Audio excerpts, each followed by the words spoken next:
తెలుగు జర్నలిజంలో ఈనాడు ఒక కొత్త వరవడి తీసుకువచ్చిందని సీనియర్ జర్నలిస్ట్ కందుల రమేష్ అన్నారు. అర్ధ శతాబ్దం పాటు సక్సెస్ఫుల్ పత్రికగా ఈనాడును నడపడంలో రామోజీరావు లోతైన ఆలోచనలు కీలక భూమిక పోషించాయన్నారు. రామోజీరావు మీద వచ్చిన అనేక ఆరోపణలు వాస్తవాలు లేవని తెలిపారు. ప్రభుత్వాలను ప్రతిపక్షంగా ప్రశ్నించే ధైర్యం, సరళమైన భాషలో అందరూ పత్రికలు చదివేలా రామోజీరావు మార్కు క్రియేట్ చేశారని అంటున్న సీనియర్ జర్నలిస్ట్ కందుల రమేష్తో మా ప్రతినిధి రాజు ఫేస్ టు ఫేస్. తీసుకొచ్చినటువంటి రామోజీరావు గారు ఇవాళ ఉదయం కన్నుమూశారు. ఆయన లేని లోటు తీరంది అంటూ కూడా యావత్ పాత్రికేయ రంగం కూడా దిగ్భ్రాంతి వ్యక్తం చేస్తున్నటువంటి పరిస్థితి ఉంది. మనతో పాటు సీనియర్ జర్నలిస్టు కందుల రమేష్ గారు ఉన్నారు. సార్, రామోజీరావు గారితో ఏ విధమైనటువంటి సాన్నిహిత్యం ఉండేది? ఆయనతో వర్క్ చేసిన సమయంలో ఆయన నుంచి నేర్చుకోవాల్సినటువంటి అంశాలు ఏంటి అనేది కూడా. ఆయనతో నాకు సాన్నిహిత్యం ఏమీ లేదు. ఆయన దగ్గర కొన్ని వందలాది వేలాది మంది పనిచేశారు జర్నలిస్టులు. అందులో నేను కూడా ఒకడిని. అది కూడా ఒకప్పుడు, చాలా కాలం కిందట, ఇప్పుడు కాదు.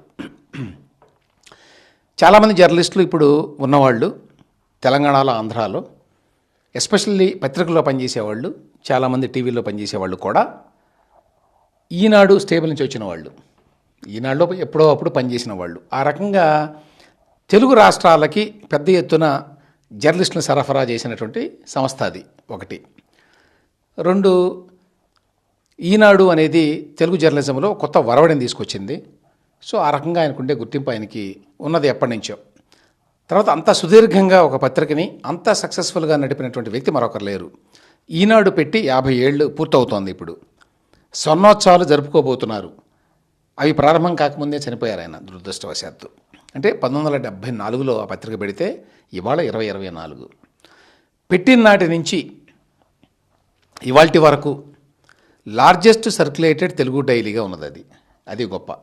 మధ్యలో ఎప్పుడూ కూడా 2వ స్థానంలోకో 3వ స్థానంలోకో వెళ్ళాలా. ఇప్పుడు ఎంతోమంది ఎన్నో ట్రై చేశారు. అంటే అధికారాన్ని అడ్డం పెట్టుకొని పత్రికల్ని బలవంతంగా కొనిపించేటువంటి కార్యక్రమాలు కూడా చేశారు. అయినా కూడా అప్పటికి ఇప్పటికీ ఈనాడే నంబర్ 1.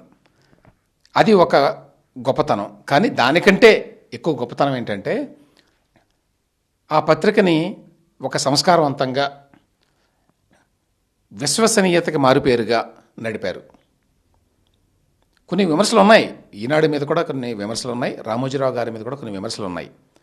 కానీ ఓవరాల్ కాంటెక్స్ట్లో చూసినప్పుడు ఈనాడు అంటే క్రెడిబిలిటీ. ఇవాళ మీడియాలో ఉన్నవాళ్ళు కూడా వార్త ఏదైనా వస్తే ఈనాడులోనో ఈటీవీలోనో వస్తే క్రాస్ చెక్ చేసుకుంటారనే మాట వాస్తవం. సో ఆ రకంగా చూసినప్పుడు ఈనాడు అనేది ఒక గోల్డ్ స్టాండర్డ్ ఆఫ్ జర్నలిజం కింద ఉన్నది. ఎన్నో లోపాలు ఉన్నప్పటికీ, లోపాలు ఏమీ లేవని నేను చెప్పట్లేదు, రకరకాల ఆరోపణలు ఉన్నాయి, వాటన్నిటి జోలికి వెళ్ళను నేను. కానీ ఎక్కువ ఆరోపణల్లో నిజానికి వాస్తవం లేదు. విమర్శలకి ఆయన కానీ ఆయన పత్రిక కానీ అతిథులు కాదు. కానీ అదే టైంలో చాలామంది తెలిసి తెలియక చేసే విమర్శల్లో వాస్తవాలు లేవు. అవన్నీ చెప్పాలంటే చాలా టైం పడుతుంది. కానీ బట్ బేసిక్ పాయింట్ అది. రామోజీరావు గారిని దగ్గర నుంచి చూసిన వ్యక్తుల్లో ఒకరు మీరు. అయితే ఆయన ఏ విధమైనటువంటి పరిచయాలు మెయింటైన్ చేసేవారు? ఆయనతో మీకున్నటువంటి అనుభవాలు చెప్పండి. నేను ఇంతకుముందు చెప్పినట్టు నాకు ప్రత్యేకంగా సాన్నిహిత్యం ఏమీ లేదు. అసలు రామోజీరావు గారికి నేను చాలా సన్నిహితుడిని అని చెప్పుకోగల వాళ్ళు చాలా తక్కువ మంది ఉంటారు. ఎందుకంటే ఆయన వర్కహాలిక్. పొద్దులేస్తే పని తెప్పితే రెండో ఆలోచన ఉన్నది ఆయనకి. ఆయనకి వేరే వ్యాపకాలు లేవు, ఆయనకి వేరే హాబీలు లేవు. చాలా వ్యాపారాలు ఉన్నాయి ఆయనకి. కానీ ఈనాడు పత్రిక అంటేనే ఆయనకి ఇష్టం. అందువల్ల దానికి ఎక్కువ టైం పెట్టేవాడు. మిగతా వ్యాపారాలను కూడా సమర్థంగా నడిపినా కూడా పేపర్ అంటే ఆయనకున్నటువంటి ప్యాషన్ వేరు. ఇక ఆయనకి సన్నిహితులు ఇట్లాంటివంటే ఒక మాటగా చెప్పాలి ఇక్కడ. అదేంటంటే ఆయన తిరుగులేని మీడియా వ్యక్తి, మీడియాలో ప్రభావశీలమైన వ్యక్తి, అందరికీ తెలుసు. అయినా కూడా ఏ రాజకీయ నాయకులతోటి ఆయన ఒక దగ్గర సంబంధాన్ని మెయింటైన్ చేయాలి. ఇప్పుడు దూరంగా పెట్టాడు అందరినీ. ఎందుకంటే ఎవరినైనా విమర్శిస్తాను, ఎవరినైనా సమర్థిస్తాను అనేటువంటి యాటిట్యూడ్. అందువల్ల ఆయనకి అనేక మంది రాజకీయ నాయకులు తెలిసినా ఎప్పటి నుంచో అందరూ ఎన్టీ రామారావు తెలుగుదేశం పార్టీతో ఈనాడు ప్రారంభమైంది అన్నట్టుగా అనుకుంటారు చాలామంది. ఈనాడు ప్రారంభమైంది 1974లో. అప్పుడు తెలుగుదేశం అనే దాని ఉనికి లేదు, అటువంటి పార్టీ వస్తుందని ఎవరికి తెలియదు. కాబట్టి ఈనాడుతో చాలామంది, ఈనాడుని టీడీపీతో లేక ఒక పార్టీతో లింక్ పెట్టేటువంటి వ్యక్తులు చాలామందికి చరిత్ర తెలియదు. సో ఈనాడు 74లో పెట్టారు, టీడీపీ 82లో వచ్చింది. అంతకుముందు కానివ్వండి, ఆ తర్వాత కానివ్వండి, ఆయన ఇది రాష్ట్రానికి ప్రయోజనం అనుకున్నప్పుడు ఒక పార్టీని సమర్థించాడు ఎన్నికల వరకు. ఎన్నికలు అయిపోయిన తర్వాత మళ్ళీ ఏ పార్టీ అధికారంలో ఉంటే ఆ పార్టీని విమర్శించడానికి, విమర్శనాత్మక కథనాలని, వార్తల్ని ప్రచురించడానికి ఎప్పుడు వెనకాడల. రామోజీరావు గారు ఉద్యోగులతో కావచ్చు, ఇతరులతో ఏ విధమైనటువంటి వ్యవహార శైలి ఉండేది? ఆయన హ్యాబీస్ ఏ విధంగా ఉండేవి సార్? నాకు తెలిసానికి పెద్ద హాబీస్ ఏమి లేవు. ఆయన హాబీ ఓన్లీ పేపర్ చదవటమే. ఆ పేపర్ని ఎట్లా ఇంప్రూవ్ చేయాలి అనేదే అప్పటికీ ఇప్పటికీ కూడా. ఈ మధ్య జరిగిన ఎన్నికల్లో కూడా మరి ఆయన పర్యవేక్షణలోనే జరిగింది కవరేజ్ అంతా. ఆయన ప్రతి చిన్న విషయం చూడకపోవచ్చు గతంలో లాగా, కానీ గతంలో ఆయనకి చాలా దగ్గర అనుబంధం ఉండేది అందరితోటి. ఎందుకంటే ఇవాళ చెప్తే నమ్మరు చాలామంది, రామోజీరావు గారే స్వయంగా ఇంటర్వ్యూ చేసి తీసుకునేవాళ్ళు సబ్ ఎడిటర్లని, రిపోర్టర్లని. నన్ను కూడా అప్పట్లో రామోజీరావు గారే ఇంటర్వ్యూ చేసి తీసుకున్నాడు. చాలామందిని అంతే, ఆయనే స్వయంగా ఇంటర్వ్యూ చేసేవాడు, ఆయనే సెలెక్ట్ చేసేవాడు. అంటే అంత కేర్ తీసుకునేవాడు ప్రతిదానికి. అంతేకాకుండా ప్రతిరోజు అప్పట్లో అయితే మీటింగ్లు ఉండేవి, ఇప్పుడు లేవనుకోండి ఈ మధ్యకాలంలో. ఆయనకి బాగా వృద్ధాప్యం వచ్చిన తర్వాత కొంచెం తగ్గించుకున్నాడు. కానీ ప్రతిరోజు మీటింగ్ పెట్టడం, సబ్ ఎడిటర్లు ఎవరుంటే వాళ్ళందరూ రావడం, వాళ్ళందరితో మాట్లాడడం, ఇంటరాక్ట్ కావటం, తన మనసులో ఏమనుకుంటున్నాడో అది వాళ్ళకి తెలియాలి అని అనుకుంటాడు. ఆయన చెప్తాడు, ఇంప్రూవ్మెంట్ ఎట్లా చేయాలో చెప్తాడు, వాళ్ళందరినీ వాళ్ళ అభిప్రాయాలు అడుగుతాడు. ఇట్లాంటివి మొదటి నుంచే ఉన్నాయి. ఆయన హ్యాండ్స్ ఆన్ జర్నలిస్టు. అంటే చాలామంది యజమానులు ఏంటంటే ఊరికే డబ్బులు పెట్టాము ఉన్నాం, ఏదో ఎండియో చైర్మనో ఇంకో పదవో ఉంటుంది. అట్లా కాదు, ఆయన యాక్చువల్గా పొద్దున లేచిన దగ్గర నుంచి ఆ జర్నలిజంలో మునిగి తేలేవాడు. ఆ డిఫరెన్స్ ఉంది, ఆ ముద్ర కనిపిస్తుంది మీకు ఈనాడులో. అందుకనే ఓకే, ఆయన ప్రియా పచ్చళ్ళ నుంచి ఒక పద్మవిభూషణ్ వరకు ఎదిగారు. సుదీర్ఘ అటు చిట్ ఫండ్స్ కావచ్చు, ఈనాడు పేపర్లు కావచ్చు, అంచెలంచెలుగా సక్సెస్ఫుల్ అవుతూ వచ్చారు అన్ని రంగాల్లో కూడా. ఆయనలో కనిపించేటటువంటి, ఆయన నుంచి ఇతరులు నేర్చుకోవాల్సినటువంటి అంశాలు ఏంటి సార్?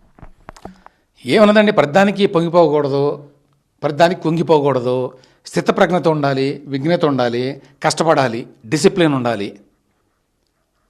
మనమే చాలా గొప్పని అనుకోకూడదు, మనం చేసే పని గొప్ప, మనం కాదు. ఆ సూత్రాలను పాటించాడు అప్పటికి ఇప్పటికి. అందువల్లే మీకు రామోజీరావు గారిని ఎవరు చూసుండరు చాలామంది ఫిజికల్గా ఆయన. ఎందుకంటే ఆయన బయటికి రాడు, సన్మానాలు చేయించుకోడు, దండలు వేసుకోడు, ఏముండవు. ఆయన తన ఆఫీస్లో కూర్చొని పనిచేయడమే ఆయనకు ఆనందం పొద్దునుంచి రాత్రి వరకు. సో క్రమశిక్షణ, ఫోకస్, ఈ పని చేస్తే ఆ పని సక్సెస్ చేయాలి అనేటువంటి పట్టుదల, తపన. చివరిగా చెప్పండి సార్, ఆయన ఇంతకాలం అన్ని రంగాల్లో సక్సెస్ఫుల్గా జర్నీ కొనసాగించారు. అనంతరం ఇవాళ ఉదయం ఆయన తుదిశ్వాస విడిచారు.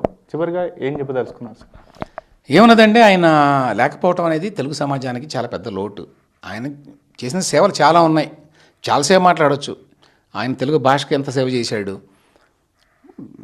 తెలుగు ఫిల్మ్ ఇండస్ట్రీకి కానివ్వండి, తెలుగు సాహిత్యానికి కానివ్వండి, తెలుగు భాషకు కానివ్వండి, తెలుగు కమ్యూనికేషన్ రంగంలో కానివ్వండి, ఎంతో సేవ చేశాడు ఆయన.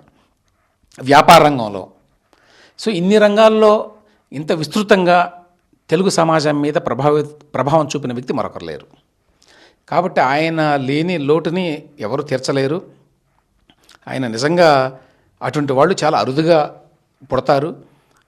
ఈ మధ్యకాలంలో ఇటీవల సమకాలిక తెలుగు చరిత్రలో అన్ని విజయాలు సాధించి అన్ని ఎవరెస్ట్ శిఖరాన్ని అధిరోహించిన వ్యక్తి బహుశా మరొకరు లేరేమో అనిపిస్తుంది నాకు.